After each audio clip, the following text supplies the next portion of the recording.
A lot of people claim the title of being an empath, but they actually don't have the slightest clue what that means. Being an empath is more than just being sensitive to other people's emotions. It comes with its own set of bizarre behaviors that only true empaths can understand.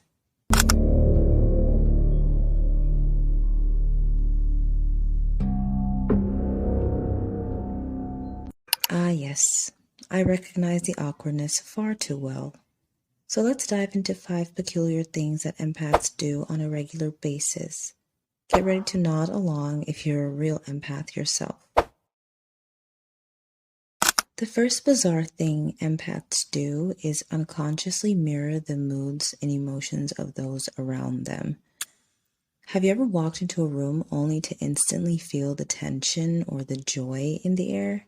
Empaths can't help but absorb the energies around them like osmosis. This ability is both a blessing and a curse. On one hand, it allows us to be incredibly compassionate and tuned into others' feelings, but it also means we can get overwhelmed in crowds or emotionally charged environments. To be honest, it can be pretty draining. Number 2 on our list is the deep need for alone time to recharge. I like being antisocial. I don't think people understand that. I'm an introvert and I'm also an empath. So that means when I put myself out there, I absorb everybody's energy. And then I have to come into my house and like go into isolation just to like re-energize myself and get myself back up to par just to go out and do it again and be completely drained to come back. And I would just rather stay in my house, conserve my energy, use it wisely, use it intentionally, grow from within, go out when I need to, and like have healthy boundaries and like a healthy lifestyle to me. I don't have to have everybody in my life all the time for me to even be a social person. Like I'm like what is it? I'm an extroverted introvert, and I realize that's a thing. So comment if that's you, because I didn't realize that was a thing. But that's okay. Like when you're around me, I'm very friendly and bubbly and extroverted. But if you're not around me, I'm going to be extremely introverted. I'm not going to reach out. I'm a horrible texter backer. And that's just how I am, because I like to be like in my peaceful moment in my home. And that's me. We are the ultimate hermits. Being around others for too long, even loved ones, can leave us feeling drained and overstimulated. During this alone time, empaths will engage in soothing activities like mindfulness, being in nature, or just sitting in blessed silence. It's how we cleanse our palates and restore balance after absorbing the world's energies all day. Our third point is one of the reasons why people think empaths are fragile.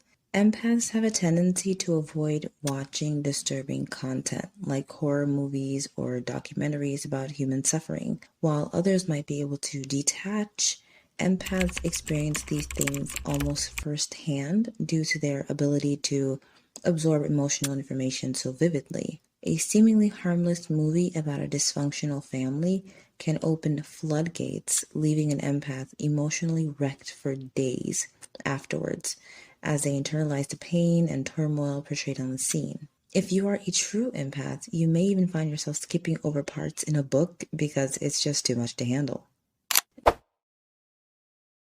Number 4 is the empath's aversion to small talk and superficial conversations like I just cannot. Empaths are able to sense disingenuous energy and posturing from a mile away. If you are fake, we will know. We have learned to realize that most people are not genuine. We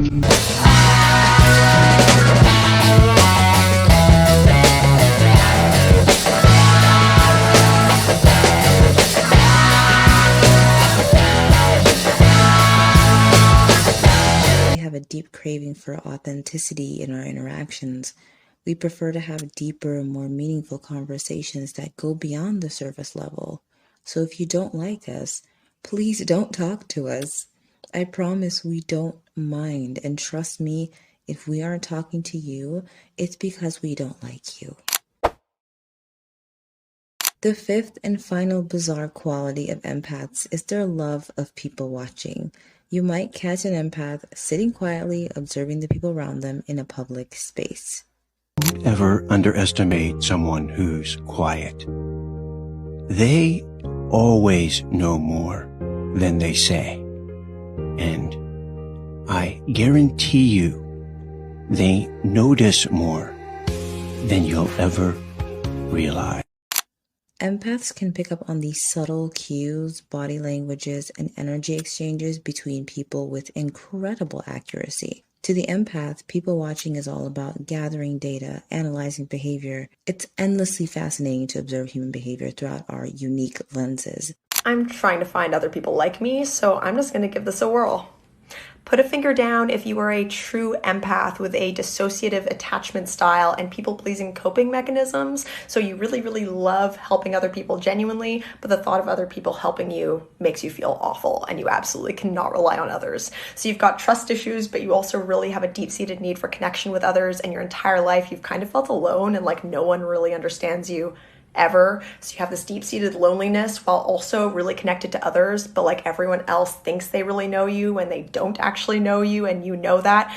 And you're an introvert, but you have extroverted energy and you love being surrounded by people, but only for a certain limited amount of time. And now you're an adult who doesn't have any real friends and you're looking for friendship somewhere, and you're kind of trying to figure out how that works.